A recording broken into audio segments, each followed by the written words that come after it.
What up, world? It's your boy, Elroy, back again with some more content. Uh, um, yeah, here we go. Ugh, got 22 days left to find treatment, or I'm going to be homeless for Christmas. Um, this is the first week of calling places and trying to find treatment. Hopefully, by the end of this week, I'll be streaming live from the treatment facility if I can. I don't know.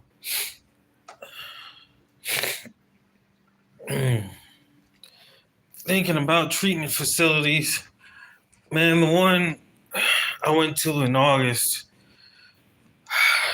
there was something special there. It really was. Oh, it's snowing. Oh, snow. It was special there and wasn't necessarily the program, because the program there was a run of the mill. Every day you get up, do a little prayer thing type situation, do a prayer situation type beat, about a 15, and then you're back to like AA classes and stuff like that. It was for real the people, and it is blowing out here. It's a beautiful day in the neighborhood. A beautiful day in the neighborhood. It's really snowing out here.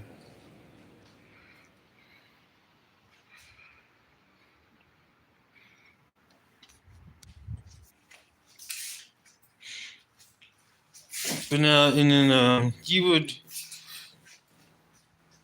essentially be in AA classes, reading from the same book over and over again, every day. Nothing inspiring, no new nuance, nothing really new. We would have guest speakers every now and then. Food was pretty decent, you know. The people there, the working staff was there. It's just that, my opinion, they ain't have the P's and Q's in order, so to speak.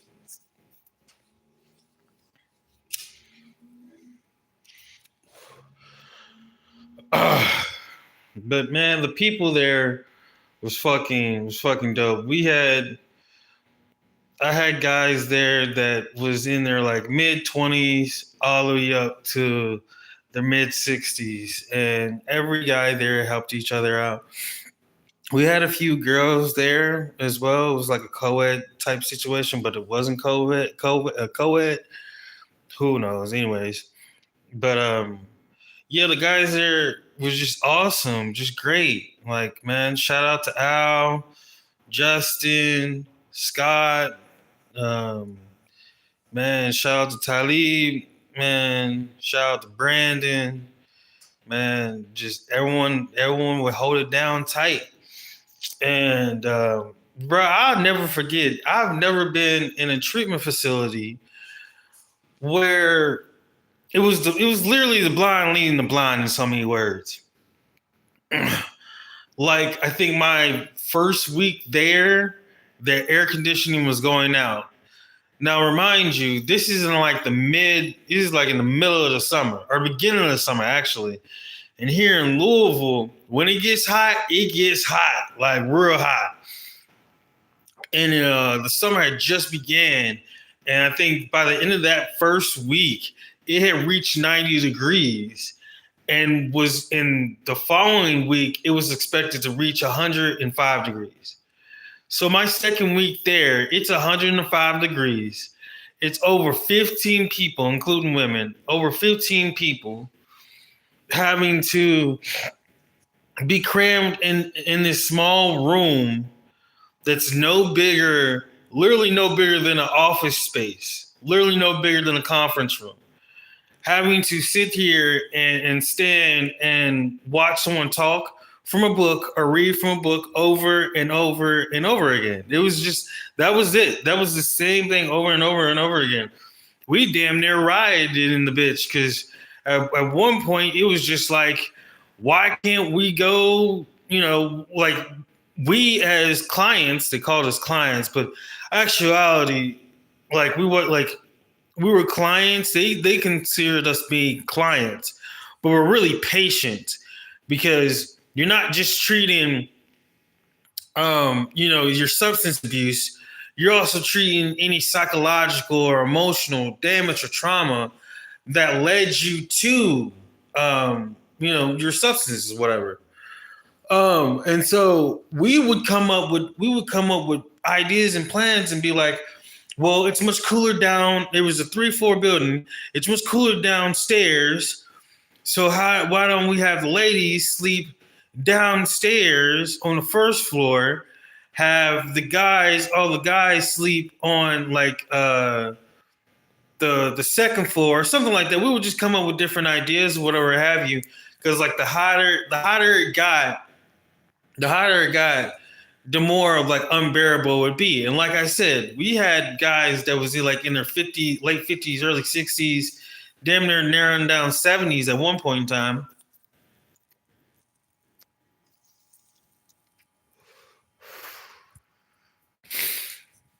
And I wasn't fearful. I know for me, I was pretty straight, but I was really fearful of guys, of the older guys passing out. We didn't have too many older women. We had like women in like the late 30s, early 40s, but they still had mobility. We was working with guys that had hardly any mobility. They struggled getting up and down the stairs a little bit here and there. And yeah, that was crazy. But what kept us going, what kept us, because we wasn't mandatory to be there. We can walk out anytime. What made it worthwhile was the guys there, the camaraderie, the characters of everybody, the personalities of everybody. Just talking about, just being really vulnerable about what's going on with us. That space. I don't think I'm ever going to get that type of space again.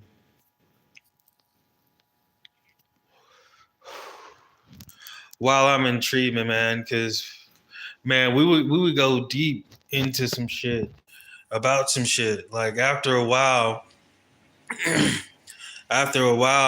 we all kind of knew what every other guy was going through.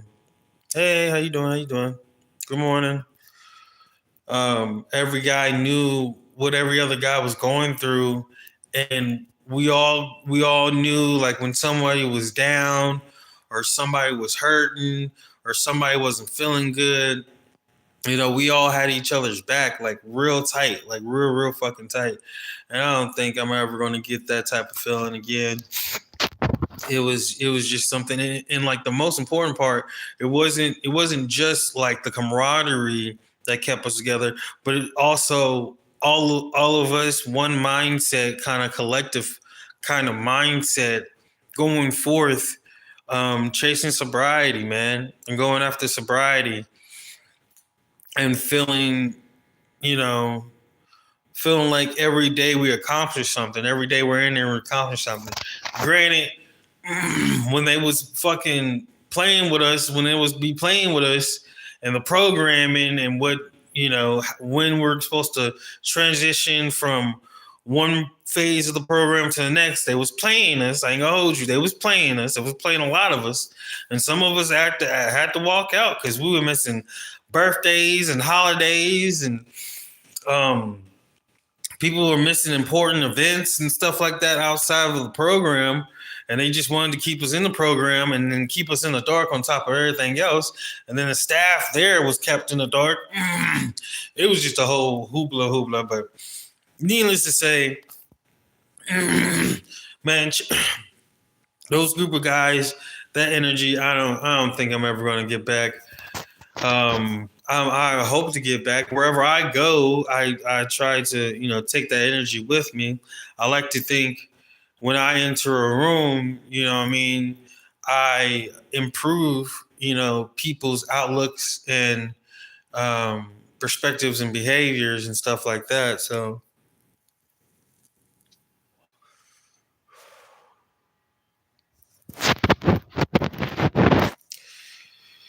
yeah. Yeah, I was just thinking about that this morning and wanted to share that with you guys.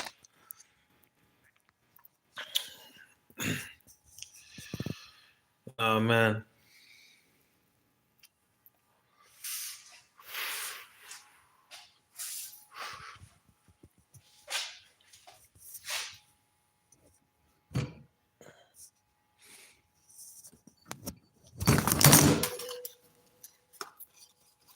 Mm.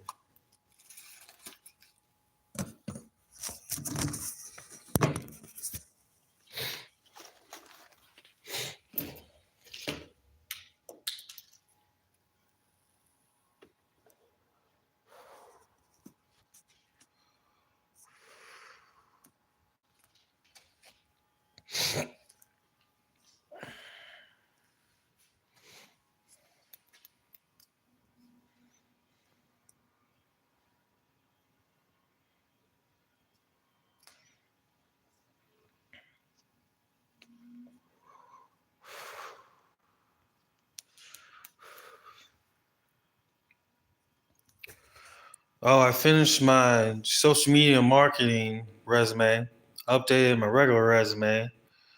So I'm gonna upload those on Indeed. Um, hit back a couple employers.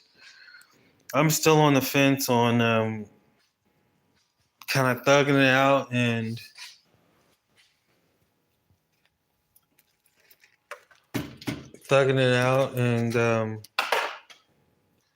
getting a job. I don't know why, because I need the treatment. I need to stop BSing about it. I think the top priority in my life right now is treatment. Ugh.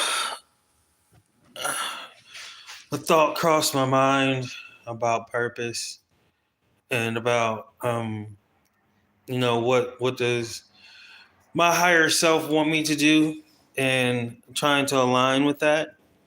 And while I was in treatment, so many people from staff to like the upper echelon of staff and all of them, they were all like, yo man, you would make a great therapist, you would make a great counselor in treatment, you would make a great whatever whoopie scoop.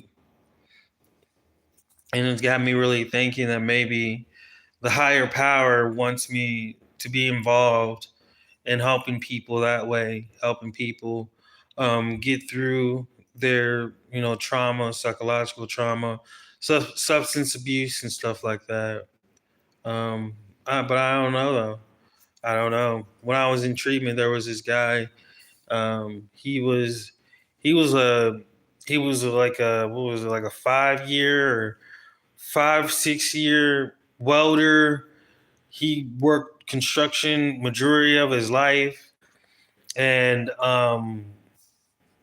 he had a real bad incident with pills, and ended up going to treatment. And then next thing you know, he's a staff member of a treatment facility. And he was like, and he was like, I've been doing this for like a year or two now, and I like it. I love it. He was like, you would never expect, me doing this type of work or being involved in this work or loving this type of work. But he said he loved it and he loved doing it. And that's been kind of playing in my head off and on of just, it's funny how you think you're on the right path, or a path that aligns with your purpose. And the heavens have a funny way of showing you something different.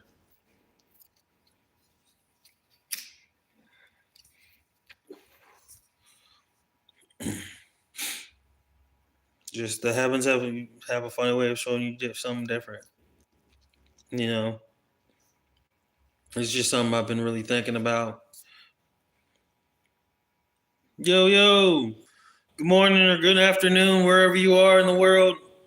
Welcome to Elway's World. Please like, subscribe. My name's Elroy. Elroy. Please like, subscribe, comment. You are changing the world, or changing someone's life. I'm doing okay. Thank you for asking. It means a lot. Just got out of a car wreck and trying to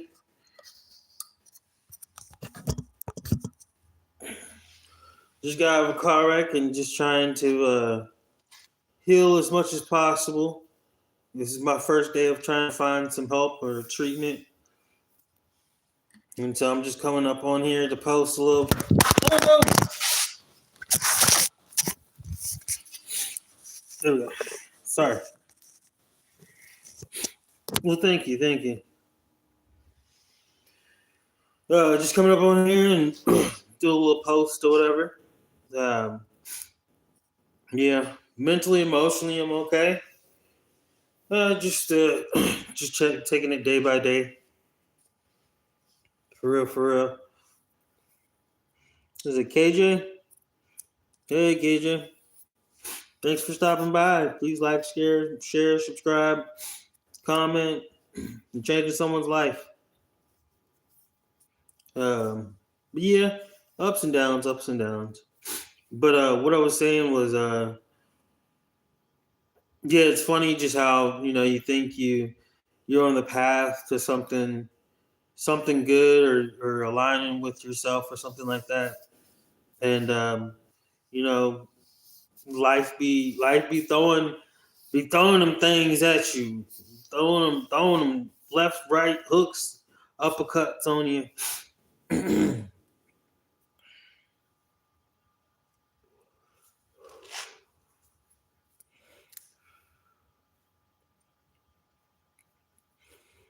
Yeah, just I don't know. It's been crossed my mind, and more, I think that might be my path. Um, the pursuit of happiness, so to speak. Just trying to align with my purpose and align with what my higher self wants me to do and wants to be. And it might be helping others through their trauma throughout my whole entire life.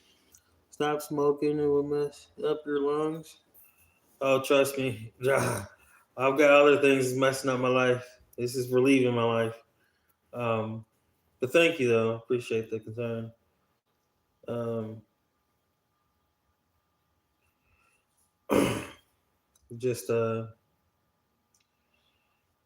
yeah, like I was saying, all through my life, um, I've been told that I do well with people and their problems, and solving their problems, helping them solve their problems, finding solutions for them that work with them and align with them. Thank you, brother. Bless you, or sister, or they. Um, Align with them. Unfortunately, I can't do it for myself, but like I've said before, you know, God's gifts have trade offs. You might be very good at helping other people's life, and your life might be shitty and can't help yourself. It happens. It's okay. It is okay.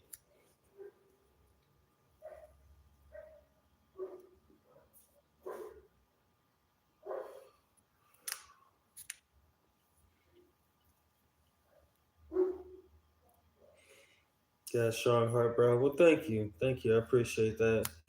I got it from my grandmama.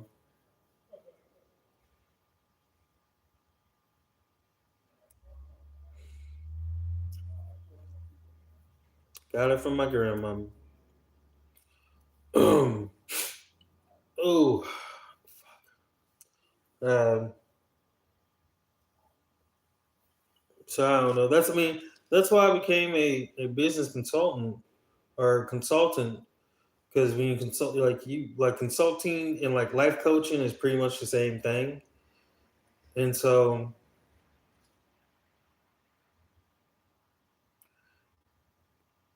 it aligns with who I am naturally speaking and what I want to become.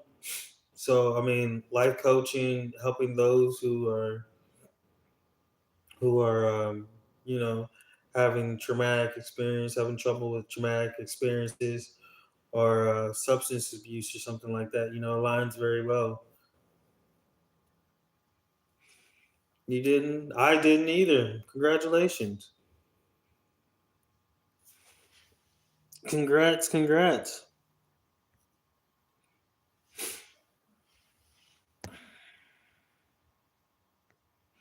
My name is Elroy. I'm a blessed and highly favored alcoholic.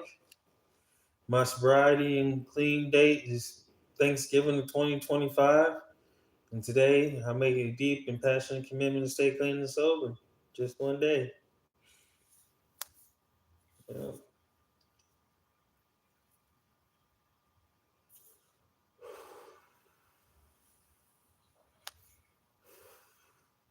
yep, yep, yep.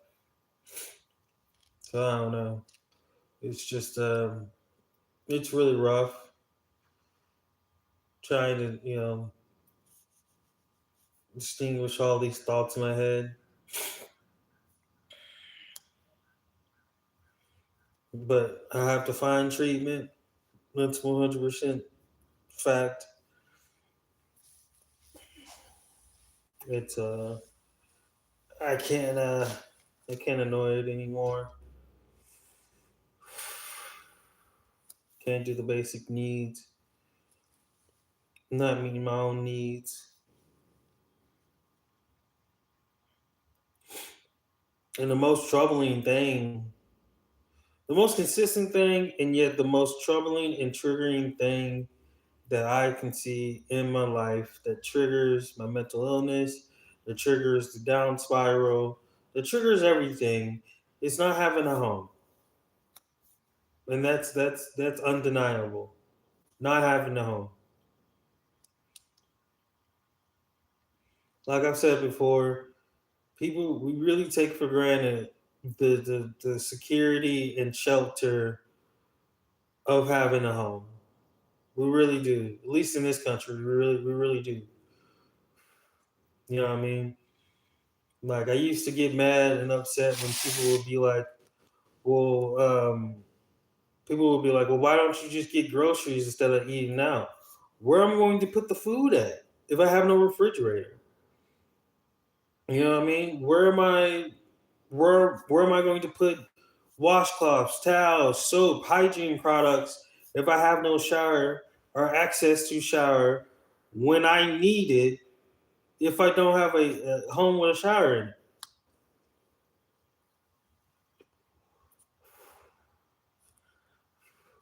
A place with a sink and running water is way better than just blatantly being outside.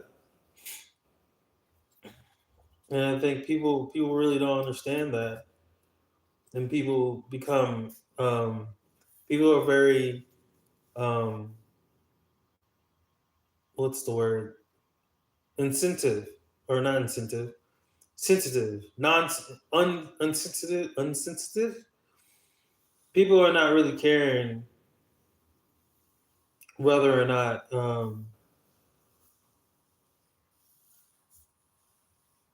how can I put people are really not caring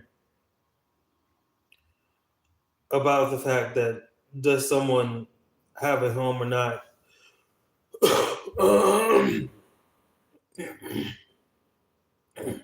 Oh no, let me take that back. Let me take that back.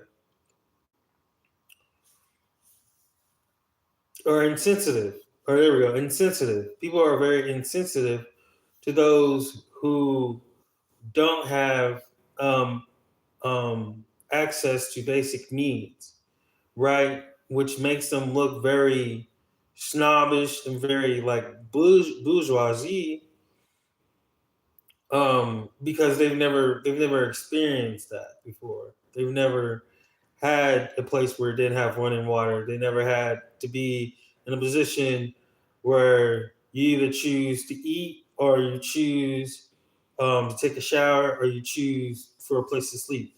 They've never really been in that position. One of those, like two out of those three have has always been given to them. I'm trying my hardest not to have a cold heart towards those people, but I guarantee you, like if anybody in my position, they would fold. They would have been taken their life. They would have easily like unalived themselves a long, long time ago because they would not. They would never be able to see the light. They'll never be able to see the hope. You know what I'm saying? It's not having to choose between having a place to sleep or eating. It doesn't register to most people because most people are like, well, I have a fridge to go to. I have a fridge I can make something. I have a stove to cook said food. I have pots to cook said food in. You know what I mean? Most people don't think that. And even like back to back to my treatment program that I was in August, like they didn't, they were asking us to clean this and clean that, but didn't supply the cleaning products or the didn't supply any supplies. You want me to do something, but yet you don't supply it. But then you turn around, you want me coming out of my pocket? Like no. You expect it to come out of my pocket, or you expect it some way somehow to get done? Like no. I mean, I'm not getting ready to go and shoplift just so I can stay in this program. You were supposed to supply everything I need that you expect me to do while in this program. And so, like even now, like certain treatment programs and mental institutions expect you to have still have the resources as if you're still a regular citizen. No, I'm not. I'm not a regular citizen. As you can see, I've gotten in this place. And speaking of treatment programs, thinking that way, there was quite a few people in the last treatment program, and they had this saying like, "You chose to be here, or your choices made you come here." And I thought that was just very insensitive. That was very insensitive and very toxic, because you're not only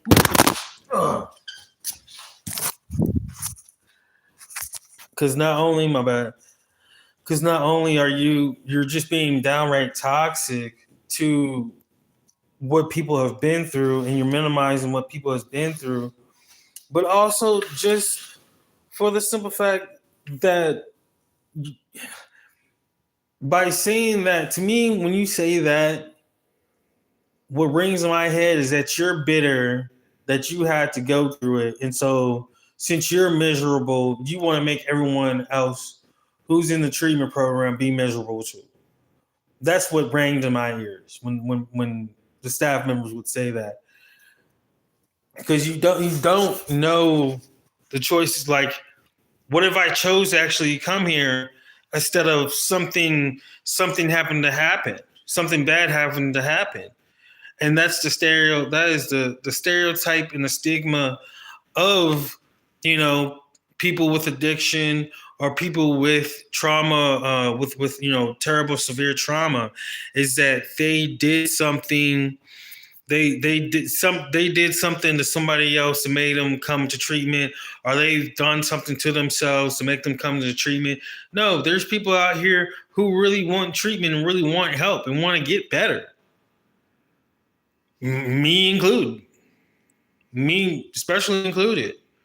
Why do I have to do something bad, or why does something bad have to, or why do I have to do something that's stereotypically bad for me to want to choose to go to treatment?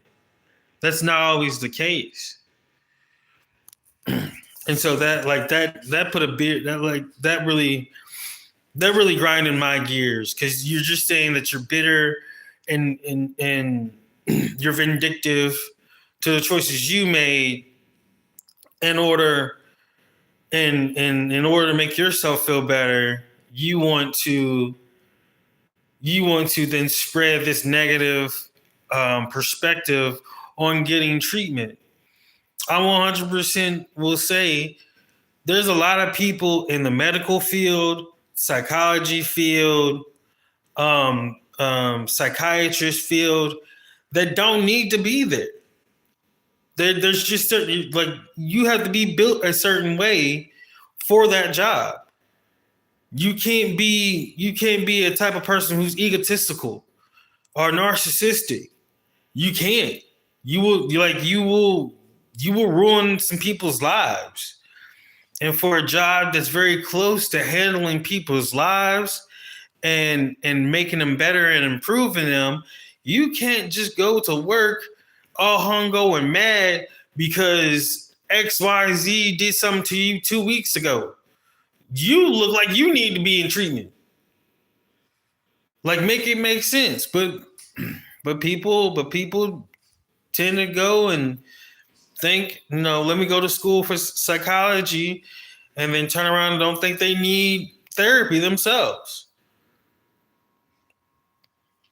There's a reason why there's therapists, and then there's therapists that therapists go to.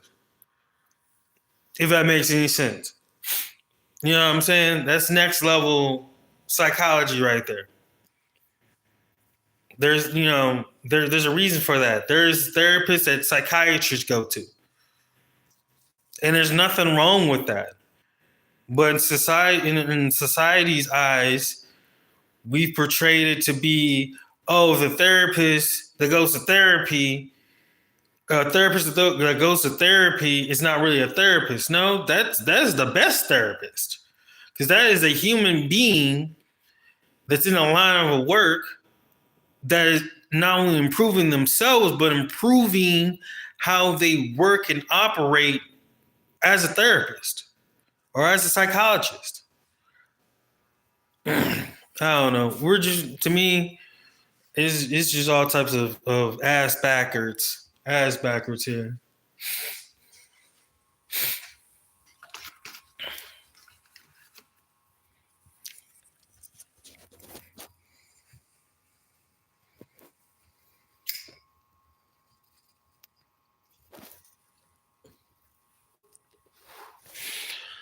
Oh no, y'all. I didn't have school today.